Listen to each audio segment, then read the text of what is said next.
बंधू भगिनींनो, अरे गरीब कल्याणाचा विचार तर अनेक लोक मांडत होते, पण मोदीजी बघा 30 लाख घरं म्हणजे 1.25 कोटी लोकांना त्यांच्या घरावर छत मिळत आहे। 1.25 कोटी लोक जे झोपडीमध्ये राहत होते ते स्वतःच्या पक्क्या घरामध्ये या ठिकाणी चाललेले आहेत।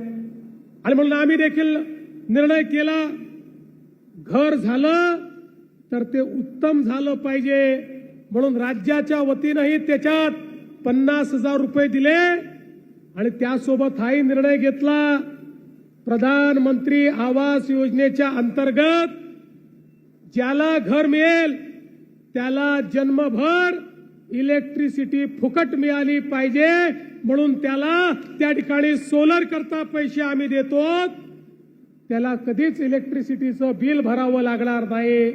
त्यामुळे गरीबाला त्या इलेक्ट्रिसिटीच्या पैशातनंही मुक्ती देण्याचं काम आपण केलेलं आहे।